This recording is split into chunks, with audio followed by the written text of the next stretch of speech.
Hoje começaremos descrevendo qual é a relação e como estão associados os fenômenos representados por essas duas imagens. Seja à esquerda um casal onde deseja esquentar as suas salsichas nessa lareira, nesse fogo, e à direita um termômetro que varia, e essa variação do termômetro mostra uma diferença de temperatura. A pergunta em si, como poder relacionar esses dois fenômenos que aparentemente estão desconexos? E justamente a resposta da aula de hoje. Comecemos com a quantidade de calor. Quando tem sede, bem cedo pela manhã ou pela tarde, mas independente do horário, um café, alguém deseja beber uma xícara de café, a ideia é depois de pegar o café ou verter o café sobre a xícara, tem gente que usa açúcar para adoçar. Mas nessa situação, pensemos fisicamente que lhe acontece à colher metálica após algum tempo de estar em contato com esse café quente. A resposta é chegar ao equilíbrio térmico. Isso significa que o café resfria-se um pouco e a colher esquenta-se, mas depois de algum tempo, ambos objetos ou ambas substâncias estarão à mesma temperatura. Ou seja, que existe uma transferência de energia térmica do objeto mais quente para o objeto mais frio, como tínhamos discutido anteriormente. Ao longo do século XVIII até o século XIX, essa pergunta não foi tão fácil de respondê-la. Qual é o objeto que fornece esse calor e por que o outro recebe o calor? E são perguntas transcendentes que, por sorte, já têm, podemos dizer que já existe a sua resposta.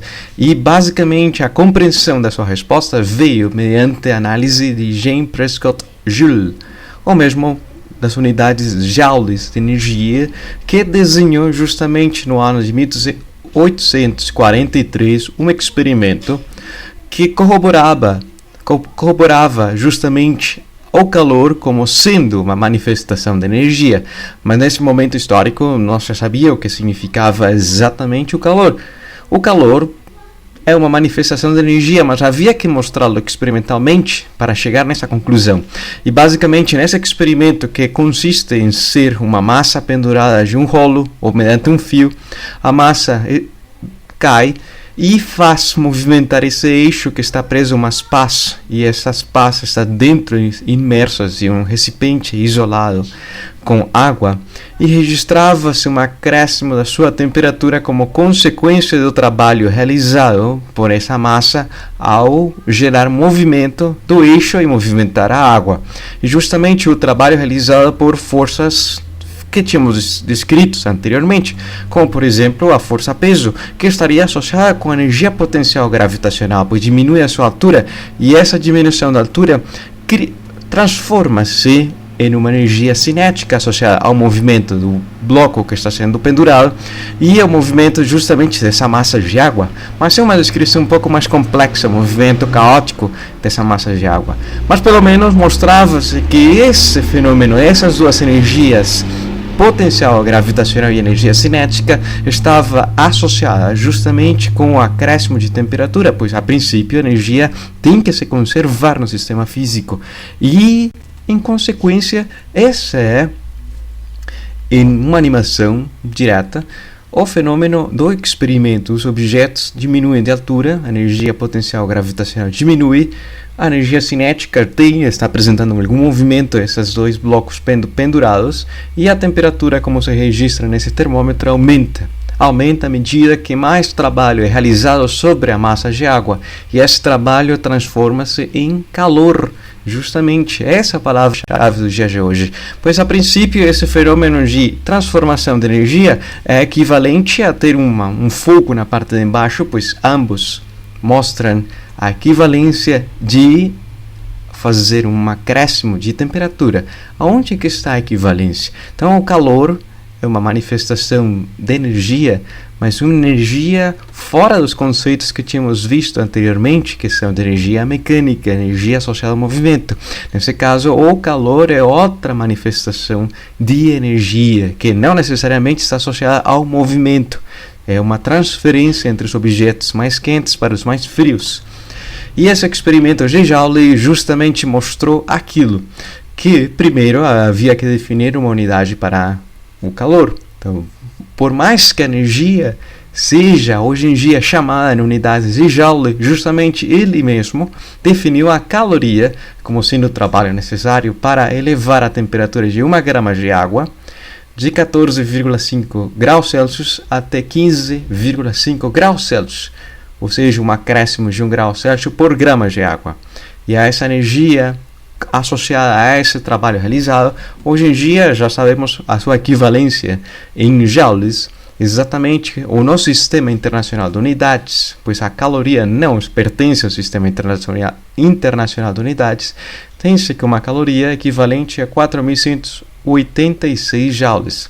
Só que é uma unidade bastante pequena, usualmente estabelece ou fornece-se as informações de energia nos alimentos, especificamente como quilocalorias 1000 vezes maior ao anterior, implicando que seja 4,186 kilojoules. Aqui está a principal diferença.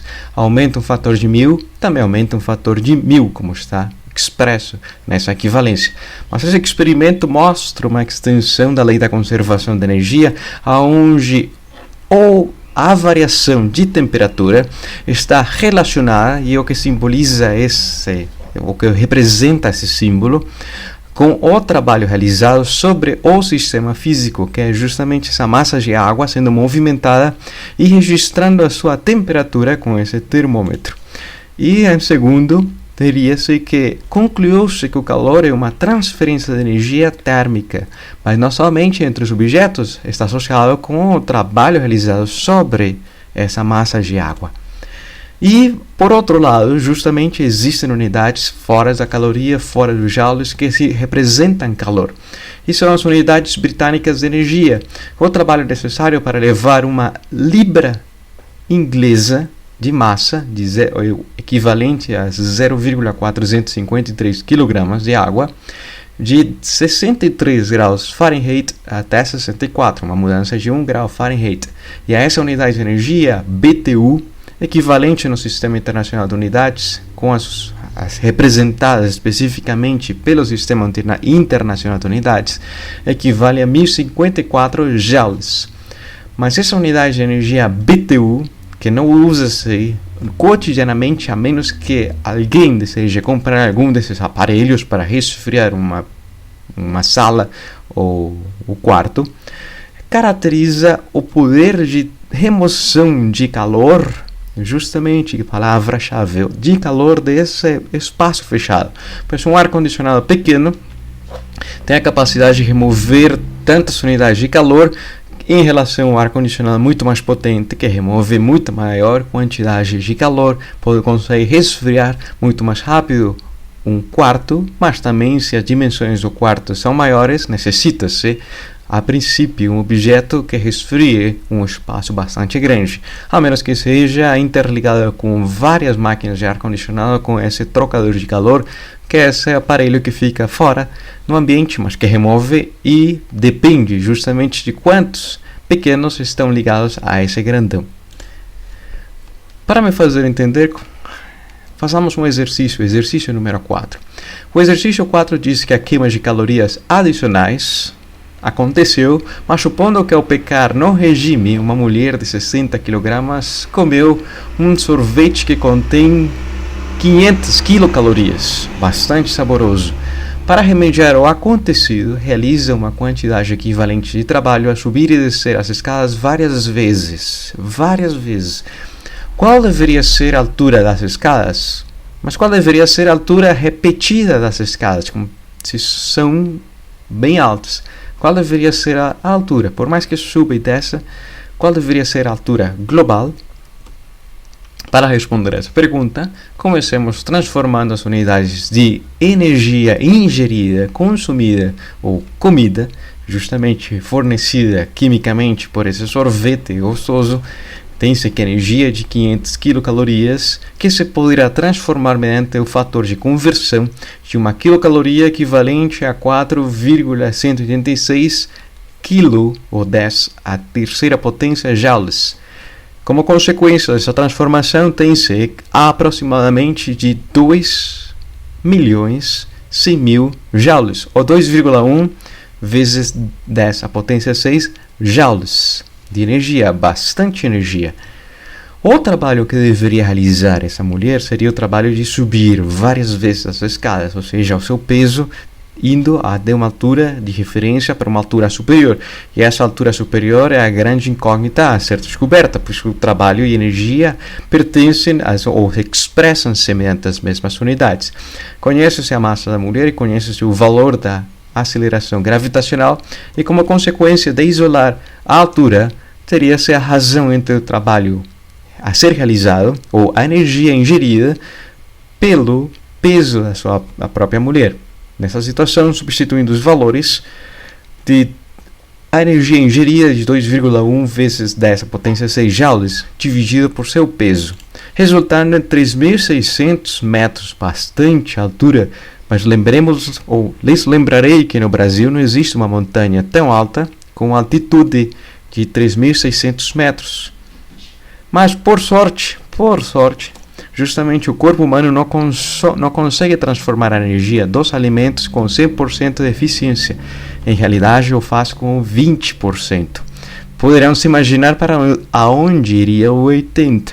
Portanto, será necessário simplesmente uma altura de 20% de 3.600, ou seja, 720 metros. Tente imaginar 720 metros se fosse na academia, numa escaladora, ou subindo o Morro do Cristo um par de vezes, ou um par bastante de vezes, já seria equivalente a uma diferença de 720 metros.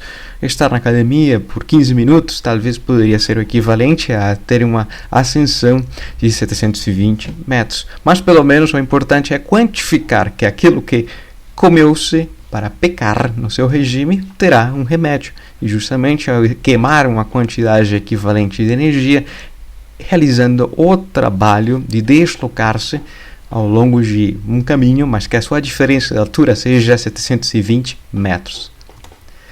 O calor e temperatura, como realmente associá-las entre si? E para me fazer entender, pensemos que existe um cubo de gelo, e esse cubo de gelo está imerso num ambiente frio, ainda mais frio que o próprio cubo de gelo.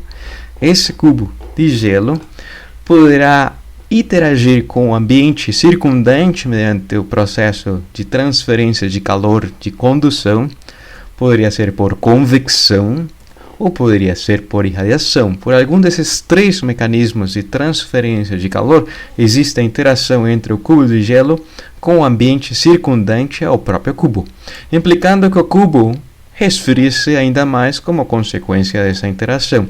Ou seja, que diria-se que o cubo de gelo ao cubo de gelo se lhe removeu uma quantia de calor, simbolizada por essa letra Q maiúscula, de calor, e define-se o calor negativo, seja menor que zero, para a quantidade de calor removida de um objeto, implicando que a sua temperatura varie negativamente, ou seja, finalizou com uma temperatura menor que a temperatura inicial antes da interação com o próprio ambiente.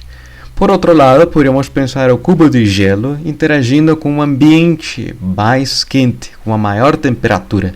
Em consequência, o cubo de gelo poderá receber calor do ambiente, pois quem tem maior temperatura fornece calor, e esse calor entraria para o cubo de gelo, e nesse caso o calor ao entrar define-se como sendo positivo, maior que zero, e em consequência tem-se um acréscimo de temperatura final muito maior que a temperatura inicial do cubo de gelo.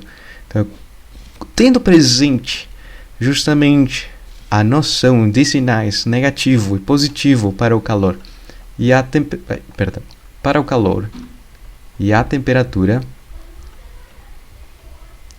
a pergunta que nós podemos fazer justamente agora é: quanto calor há que adicionar ou remover para variar a temperatura de um objeto, seja um cubo de gelo ou seja outro objeto? Então pensemos que tem-se na cozinha uma panela sem nada, simplesmente o ar na parte interna, e liga-se o fogão.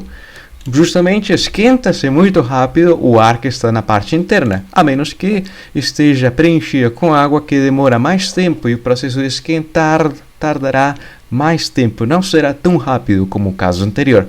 Por quê? Basicamente, a principal diferença são as substâncias. Tem-se a mesma panela, mas uma é o ar e a outra é a água. Será que como poder quantificar essa diferença física entre essas duas substâncias? Para aquilo, define-se experimentalmente a quantidade de calor necessária para fazer um acréscimo de temperatura mediante essa relação. O calor será equivalente a alguma constante vezes a mudança de temperatura. Ou seja, muda de temperatura, mas dependerá de alguma constante implícita, intrínseca à própria substância. E a essa constante, que é uma constante característica da própria substância, representa uma propriedade intrínseca ou intensiva a esse elemento ou a essa substância. E essa constante é o que se chama justamente como capacidade térmica. Se diz que a água tem uma capacidade térmica maior que o próprio ar. Isso implica que demorará mais tempo em esquentar a própria água, ou que tardará, ou que necessitará uma maior quantidade de calor para apresentar a mesma variação de temperatura em relação ao ar. E como necessita uma maior quantidade de calor, apresenta uma maior capacidade térmica. Mas o ar, justamente, esquenta-se super rápido, muito fácil, com qualquer pequena quantidade de calor, por ter uma capacidade térmica baixa, varia facilmente a sua temperatura. Isso explica por que tem associação do porquê quando desliga-se o veículo que estava com o ar-condicionado e as pessoas dentro do veículo sem descer as janelas ficam com o ar frio, mas somente passam 3 minutos e todo mundo começa a sentir que a sua temperatura aumentou. Basicamente porque o ar tem uma capacidade térmica tão baixa que com o próprio calor corporal se consegue esquentar. Mas também está associado com duas máquinas que funcionam sob o mesmo princípio que o motor de combustão interna, mas nesse caso motores que geram calor com uma maior taxa de combustão são motores dos veículos, dos carros ou dos caminhões, são refrigerados com elementos ou substâncias que possuem uma alta capacidade térmica. Poderia ser a água, poderia ser qualquer líquido refrigerante. Mas um motor de uma motocicleta bem pequeno, de 100 centímetros cúbicos de compressão, nesse caso, gera um calor não tão grande em relação ao motor de um carro. E justamente com essas abas que interagem ou que fornecem calor para o ambiente, o ar passa e se consegue resfriar. Resfria-se justamente com a baixa capacidade térmica do ar, como consequência de uma pequena quantidade de calor que gera um motor pequeno em relação a um motor grandão. Também está associado com as brisas marinas. Quando o dia finaliza, a noite começa, a água, por ter uma maior capacidade térmica que a própria Terra, libera o calor para o ambiente, gerando a brisa do mar para o continente. Durante o dia, quando amanhece, quando começa o dia, esquenta-se muito mais rápido o continente que a massa de água. A brisa tem sentidos contrários dependendo do dia e da noite. E também as correntes marítimas. Isso que explica por que os invernos nas ilhas britânicas não são tão frios em relação à mesma latitude no Canadá ou em outras localidades do mundo, mas que estejam na mesma latitude. Explicado justamente pela corrente do Golfo do México. E essa corrente que leva essa massa de água muito mais quente em relação à água polar, que faria justamente ter uns invernos, ou experimentarem invernos não tão rigorosos, não tão frios, e pelo menos sem neve, como consequência desse calor que é transmitido, ou que é levado por uma massa de água, que tem uma maior capacidade térmica que o ar polar, e que o próprio ar, por mais que esteja com a umidade do ambiente, é o ar e não é a massa de água. Também no Brasil, no seu litoral, passam correntes marítimas, explicando por que alguns dias de inverno, por mais que seja um sol gigantão e brilhando por montões, as cidades litorâneas experimentam dias muito frios como consequência dessa massa de água em ascensão de latitudes inferiores para maiores. Essa corrente carrega água muito mais fria e resfria e esquentar a água necessitará mais calor que que esquentar o próprio ar, ou seja, experimenta-se invernos mais frios, justamente quando tem essas correntes geladas em ascensão. Mas também, se não fosse por essas correntes marítimas, nosso planeta seria inabitável, pois a radiação solar bate em si, principalmente na zona equatorial, e esse calor deverá ser transmitido para as zonas polares. E essa corrente do Golfo, o que implica é essa troca de calor. A água mais morna, a água dilatada volumetricamente, de menor densidade, boia ou está a uma altura maior em relação a água mais fria, que contrai-se e estará numa profundidade maior, ou seja, mais baixa. Essa troca de calor permite levar esse excesso de irradiação solar sobre a zona equatorial para as zonas polares, e dessa forma o próprio planeta regula ou tenta estabilizar a temperatura global. E aí uma pergunta que lhes faria: será que gastaria-se a mesma quantidade de calor para esquentar um pouquinho de água para fazer um chá, ou ferver 2 litros de água para cozinhar um macarrão? Será que a quantidade de massa afeta o processo? A resposta é sim, por nossa experiência e por nossa intuição. Mas como poder quantificar a diferença? É justamente uma pergunta bastante rigorosa e física, a quantificação. Como poder caracterizar a diferença e um quanto de diferença? E para aquilo define-se justamente que a quantidade de calor a ser ministrada para esses dois sistemas de massas diferentes dependerá justamente da massa, proporcional à massa. Quanto maior seja a massa, maior quantidade de calor, para que varie a sua temperatura, e é associada com uma constante, mas é uma propriedade que depende da própria massa. É uma propriedade característica da substância, mas que depende da própria quantidade de massa dessa substância. Se diria justamente como sendo uma propriedade extensiva, pois dependerá de quanta massa está presente no momento. E a essa constante define-se com esse C minúsculo como sendo o calor específico. Justamente a razão entre o calor por massa por temperatura, ou pela variação de temperatura, que expressa nas unidades deverá ser joules de energia para o calor, quilogramas para a massa, e a variação de temperatura em escala Celsius. Justamente varia em Celsius. Poderia variar em Fahrenheit, mas pelo menos podemos deixá-la em Celsius. Isso explica também porque resulta tão fácil com nossa mão esquentar um cubo de gelo. A mão fornece-lhe calor ao próprio cubo de gelo, e se fosse a massa do gelo gigante, como esse iceberg, ou essa massa polar, dessa calota que desgrudou-se, será que uma mão conseguiria derreter essa massa gigante de gelo? Ou será ao contrário, o gelo resfria tanto a pessoa que poderia morrer por hipotermia? Também está associado com essa animação 3 tijolos do mesmo material, 3 tijolos, mas quanto menor seja a massa, fazendo contato com a mesma fonte térmica, quem tem ou que tem menor massa esquenta-se muito mais rápido do tijolo com a maior massa. E, em resumo, poderia-se caracterizar algumas substâncias cotidianas mediante o seu calor específico, que, sendo rigorosos no Sistema Internacional de Unidades, são ou expressa-se mediante calor dividido por massa dividido por temperatura, e a temperatura não se expressa na escala Celsius. Posteriormente veremos que expressa-se na escala Kelvin. E quais são as implicações de definir essa escala? Posteriormente veremos as noções físicas por trás dessa definição. Mas há alguns objetos que vale a pena mencionar, como por exemplo a água líquida. Por quilograma, necessita uma grande quantidade de calor para que varie na sua temperatura em 1 grau Celsius. A diferença de outro metal, que é muito comum, que é o cobre, que necessita uma fração, quase uma 10ª parte daquilo que necessitava a água, para que varie por quilograma 1 grau Celsius.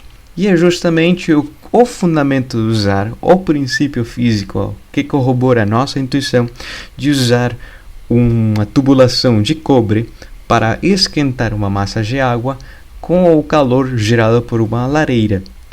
Porque, basicamente, o ferro tem uma fácil quantidade ou um calor específico muito pequeno, conduz o calor facilmente, mas será que conseguiria ser maleável e criar uma tubulação?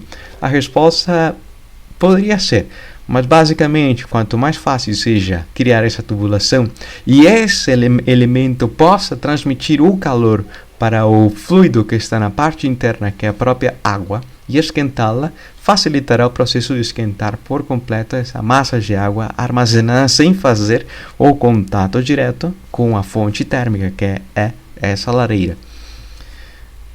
Fazemos o exercício número 5, que diz: quanto calor deve ser ministrado para aquecer uma massa de 20 kg de ferro e 20 kg de água? Ambas têm a mesma massa, e ambas de 10 graus Celsius até os 90 graus Celsius.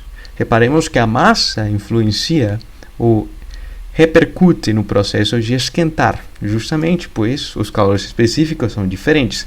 A diferença de temperatura da temperatura final em relação à inicial e significa que ambos objetos experimentarão ou aumentarão a sua temperatura em 80 graus Celsius, onde os calores específicos trouxe-lhes, mais uma vez, a expressão do calor específico, mas a quantidade de calor para o ferro dependerá do seu calor específico, uma propriedade própria, mas que depende da sua massa, vezes a massa do ferro e vezes a variação de temperatura.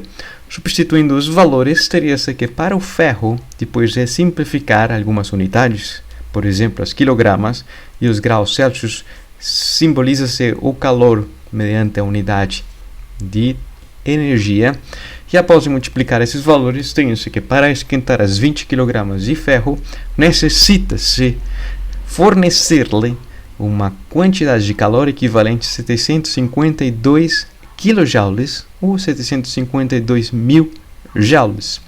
Por outro lado, a massa de água, mais uma vez 20 kg, mas com um calor específico diferente ao ferro, onde o seu valor é quase 10 vezes a mais.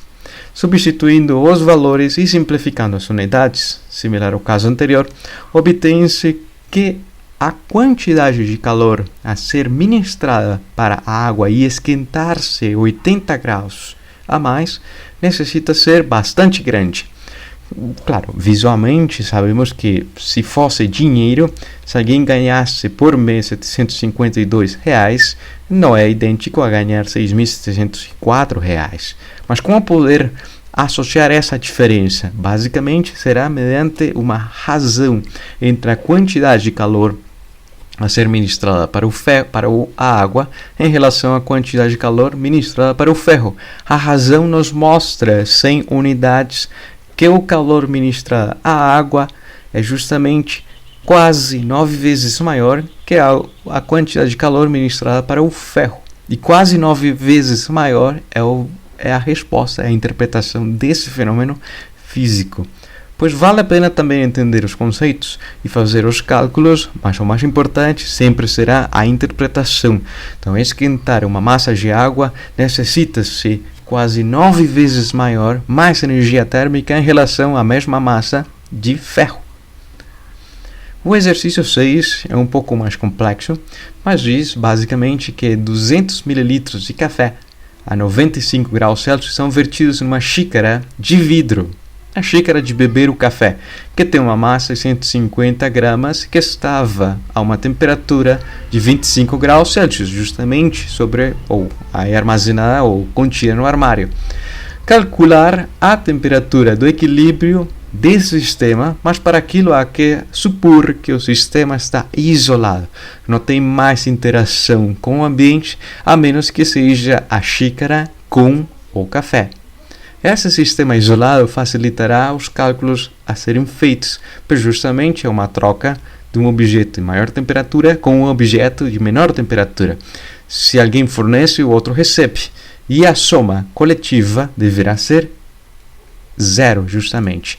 Ou seja, que o calor que é o café representado mediante a letra P de preto e a xícara representada mediante a letra X maiúscula de xícara, o calor que o café fornece mais o calor que a xícara absorve deverá ser igual a zero, ou seja, implica fisicamente que a quantidade de calor que o café forneceu diminuiu, será a mesma quantidade de calor que a xícara absorveu. Tentem imaginar que há numa sala duas pessoas, uma com R$100 e uma com R$1. A pessoa que tem R$100 fornece 90, fica com 10, fornece-lhe os 90 para a pessoa que tem R$1 e, portanto, a outra ficou com 90 mais 1, 91. Mas, no final das contas, o dinheiro total continua sendo o mesmo, 100 mais 1, 101. O calor específico, lembrando-lhes a expressão como poder associá-los para esse fenômeno e nos permitirá expressar a quantidade de calor que o café, e perdão se eu chegasse a ofender alguém, mas o café geralmente para ser gostoso é preto e bem saboroso, então o café, a quantidade de calor do preto, do café, expressa-se mediante o calor específico do café, a massa do café, a diferença de temperatura que o café dentro da xícara experimentou, sendo a temperatura final a temperatura de equilíbrio em relação à temperatura inicial, de 95 graus Celsius.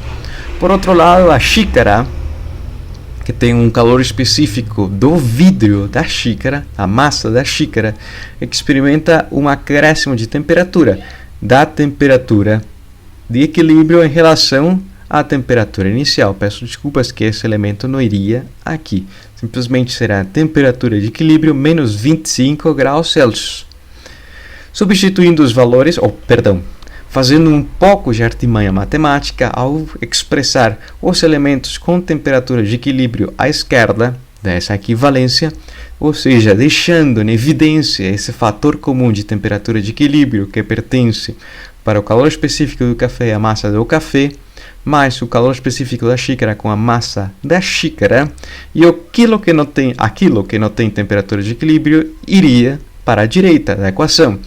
Justamente seria a temperatura de 95 associada para o café com a temperatura de 25, por mais que era negativo, passou para a direita, será positivo, com as informações pertinentes para a xícara, o seu calor específico e a sua massa, implicando que possa ser, ou poder-se a isolar a temperatura de equilíbrio, passando esse elemento que está multiplicando à direita e dividindo. E justamente, façam uma pausa e observem essa expressão, muito bonita. Resulta em uma média ponderada entre as temperaturas, pois as temperaturas estão presentes e podemos visualizá-las, 95 e 25, mas as temperaturas estão sendo multiplicadas por uns pesos, e esses pesos, esses termos, são o calor específico vezes a massa, o calor específico vezes a massa de cada uma das substâncias, dividido pela soma entre os pesos do calor específico e a massa do café e o calor específico e a massa da xícara. E essa média ponderada é um resultado importante por obter, mas vamos, antes de substituir os valores, a calcular os valores a ser substituídos. O calor específico da xícara, que é basicamente vidro, é equivalente a 840 joules por quilograma por grau Celsius. A massa da xícara, fornecida pelo próprio problema, 150 gramas, ou no Sistema Internacional de Unidades, 0,150 kg. O calor específico do café, que principalmente o café é uma infusão de café. O café é bem gostoso, mas não é o pó do café, aquilo que a pessoa bebe. É a infusão, o líquido que mudou e que justamente tem as essências assim, primordiais. Mas é basicamente água. Então, o café, sendo basicamente água, o seu calor específico da água, 4.190 joules por quilograma por grau Celsius, e a massa do café. Qual será a massa? Sabe-se que é equivalente em mililitros de 200 mililitros de café, mas o café é líquido, nesse caso a água. E com base a uma informação que associa massa com volume, que é a densidade da água, poder-se transformar o volume do café de 250 mililitros ao dizer que 1000 mililitros, ou seja, 1 litro, será equivalente a 1 quilograma.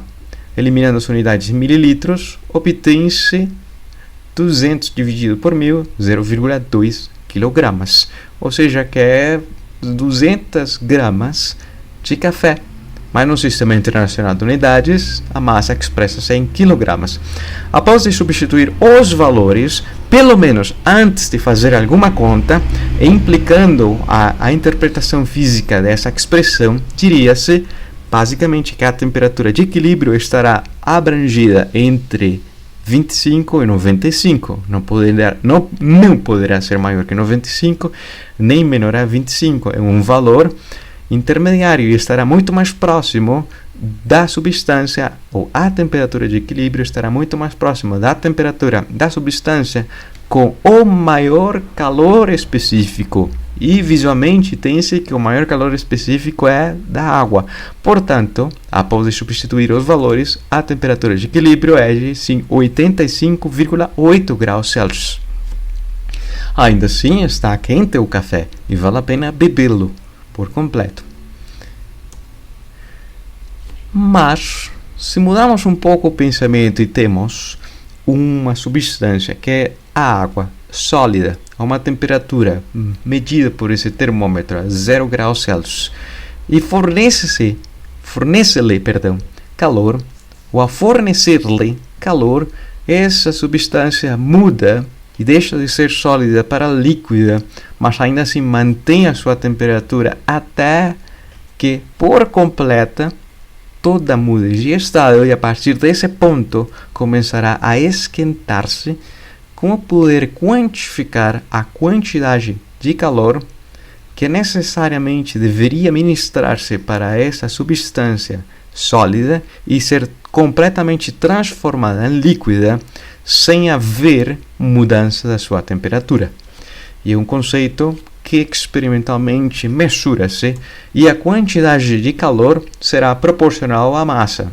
Justamente, um cubo de gelo necessita-se um calor pequeno para derretê-lo, que se fosse uma massa da calota polar, uma massa gigantesca, mas quantificada, e uma propriedade que depende da quantidade de massa e é representada por esse L maiúsculo, que é uma propriedade extensiva chamada de calor latente.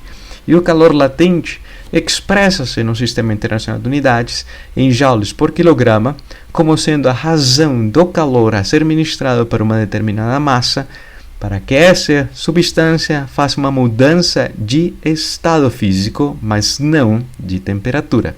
Aí que está a chave. Mudança de estado físico. Estado físico conhecemos 3 classes de estado físico. Para a água, especificamente está o sólido, líquido e gasoso, ou visualmente representado por essa imagem, mas todos os objetos poderiam apresentar, ou todas as substâncias no planeta Terra poderiam apresentar os 3 estados da matéria, e mais 2, que não discutiremos nessa disciplina, e as mudanças de estados físicos ou representadas, mencionadas ou associadas a esses processos que mudam de formato, de volume e de ter uma nuvem por completo. Nesse caso, a mudança de sólido para líquido chama-se de fusão, ou sentido contrário de líquido para sólido chama-se solidificação, de líquido para gás chama-se evaporação e o gás para líquido é condensação. De gás para sólido, cristalização, e de sólido para gás é a sublimação, que basicamente ter um cubo de gelo nunca sublima, mas se fosse gelo seco, o gelo composto por dióxido de carbono, com a pressão atmosférica ser tão baixa é insuficiente, esse dióxido de carbono sólido simplesmente transforma-se em vapor de dióxido de carbono. Perdão, a palavra vapor faz alusão à água. Transforma-se em gás de dióxido de carbono, sublima, não passa ou não necessita passar pelo estado líquido para posteriormente transformar-se em gasoso. Simplesmente, diretamente, haverá essa mudança de estado que chama-se sublimação. E podemos simbolizá-lo e representá-lo mediante essa imagem, um cubo de gelo. Esquenta-se o cubo de gelo de uma temperatura bem baixa, ministra-se uma quantidade de calor, é o que esse gráfico tenta representar. A temperatura em função da quantidade de calor a ser ministrada para que esse cubo de gelo se esquente até atingir os 0 graus Celsius. Após aquilo, há que fornecer-lhe uma parcela de calor para que exista a mudança completa do cubo de gelo a 0 graus Celsius para a água a 0 graus Celsius e a partir desse momento começar a esquentá-la até os 100 graus Celsius. Começar a fervê-la gastará uma quantidade de calor até que a última gota de água transforme-se em gás ou vapor de água. E a partir desse ponto poderá se ministrar mais calor para que esse vapor de água se esquente e atinja uma temperatura maior, ou seja, 100 graus Celsius. E les deixo esse aplicativo ou essa aplicação, essa animação na internet, fazendo clique justamente nesse enlace. Poderão abrir o freezer, pôr um cubo de gelo aqui e esquentá-lo nesse fogão elétrico e observar os 3 diferentes estados da matéria específicos à água. Um gráfico um pouco mais realista da quantidade de calor a ser ministrada para a água e mudar os seus estados da matéria. Pensemos que inicialmente existe um cubo de gelo a menos 40 graus Celsius. Haveria que ministrar 20 quilocalorias para aumentar a sua temperatura de menos 40 até 0 graus Celsius. Com 80 quilocalorias se faria mudança de estado. Passaria-se o cubo de gelo a ser água líquida. Posteriormente, com 100 quilocalorias, se poderia esquentar essa massa de água até atingir o ponto de ebulição, 100 graus centígrados. Mas haveria que ministrar toda essa quantidade de calor, 540 quilocalorias, para que toda essa massa de água transforme-se em vapor, atingindo a temperatura de 100 graus Celsius, em vapor, transformado completamente em vapor. E a partir desse ponto, você poderia esquentar ainda mais a massa de vapor até atingir temperaturas superiores.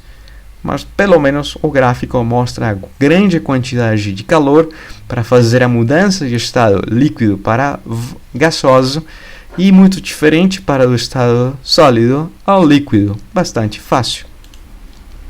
Por que resulta tão fácil o sólido para líquido, no caso da água?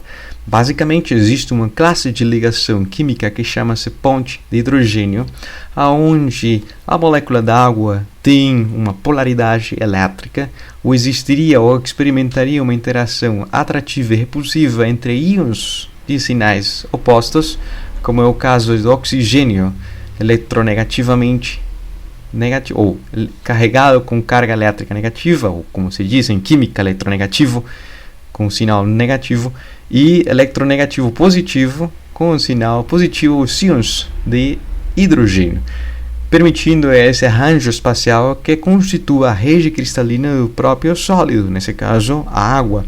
Esse arranjo espacial que permite constituir esses hexágonos e, portanto, a água no estado sólido dilata-se, diminuindo a sua densidade e favorecendo a boiar para a superfície da água líquida.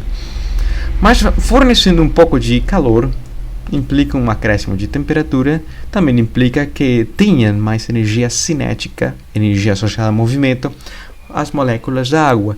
E sendo uma ligação tão fraca a ponte de hidrogênio, qualquer movimento, qualquer acréscimo de temperatura faria que essa ligação seja quebrada, ou não seja tão importante, ou seja desprezível, e o formato hexagonal desaparece, transformando-se o sólido em líquido. Muito fácil. Quando aumenta-se demais a temperatura, portanto, existindo interações intermoleculares, tem-se tanta energia cinética que transforma seu líquido em vapor de água e as moléculas estão dispersas, não conseguem estar próximas entre si como um líquido, nem tão próximas entre si como um sólido. Os calores latentes, nessa tabela, algumas substâncias presentes no nosso dia a dia, como por exemplo o álcool etílico.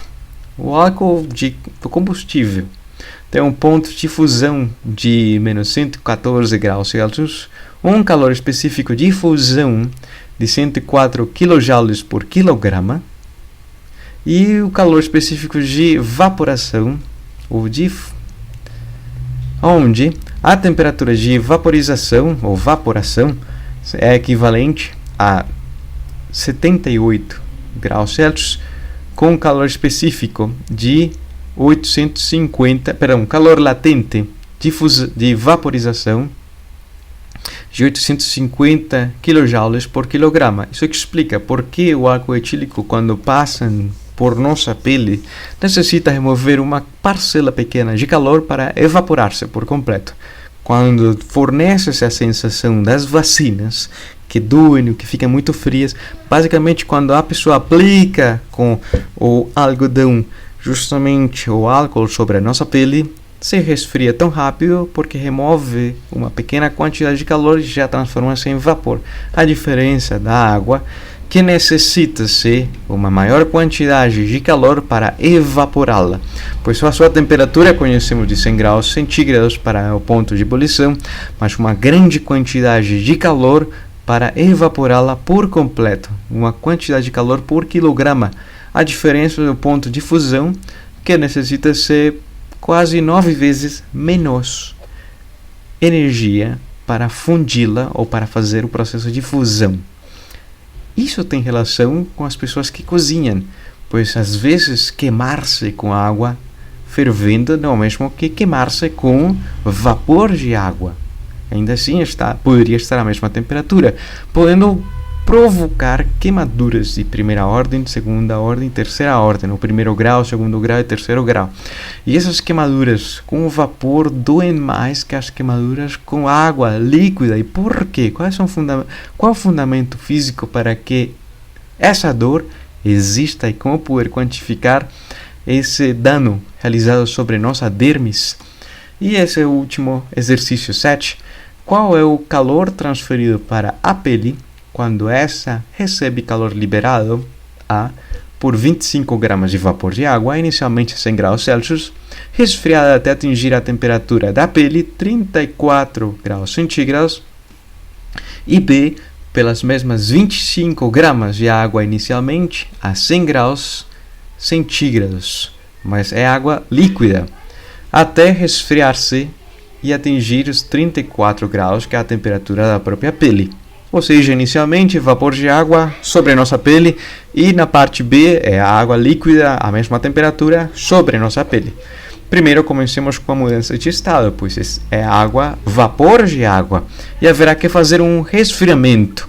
E esse resfriamento com o calor latente de vaporização, ou seja, que a quantidade de calor para que essas 25 gramas de água possa ser mudada de estado, a pele deverá absorver um calor equivalente à multiplicação do calor latente de vaporização da água de 2.260 kJ por quilograma pelas 25 gramas de água, ou 0,025 kg de água da sua massa, equivalentes a um calor de 56.500 kJ. É grande, é pequeno, ainda não podemos discerni-lo. Mas continuamos com o processo de resfriamento. Agora já foi mudado de estado gasoso para líquido e posteriormente resfriado até atingir os 34 graus centígrados. E esse resfriamento mediante o processo caracterizado através do calor específico da água líquida. Sendo a quantidade de calor removida da pele da água quente, que seu calor específico da água, com a massa da água e com o valor absoluto ou módulo da diferença de temperatura, pois a água diminui de temperatura, mas é um calor que é removido da água e absorvido pela pele, e a pergunta é qual a quantidade de calor, e a resposta será um número positivo. implicando quando substituem-se os valores que a quantidade, o calor específico da água líquida, a massa de água e a diferença de temperatura em módulo 66 graus centígrados. Eliminando as unidades de quilogramas com graus Celsius, obtém-se unidades de joules de energia e a quantidade de calor para resfriar essa água é muito pequena, 6,91 kJ. Seria muito pequena e, como consequência de ser tão pequena, diria-se que resfriar, no caso A, esse vapor de água até a temperatura de 34 graus centígrados é equivalente a 63.041 kJ. A diferença de ter a massa de água líquida a 100 graus centígrados caindo sobre nossa dermis e resfriá-la simplesmente seria um calor pequeníssimo por ser absorvido. Como consequência dessa grande quantidade de calor por absorver para resfriar essa massa de água no estado gasoso para o estado líquido e posteriormente resfriá-la, mas principalmente pela mudança de estado gasoso para líquido, tem as consequências de queimar a nossa dermis. Uma grande quantidade de calor por ser absorvida por nossa dermis, a qual não está desenhada para absorver em um tempo curtíssimo essa quantidade de calor. E com base nessa explicação finalizamos a aula de hoje e nos veremos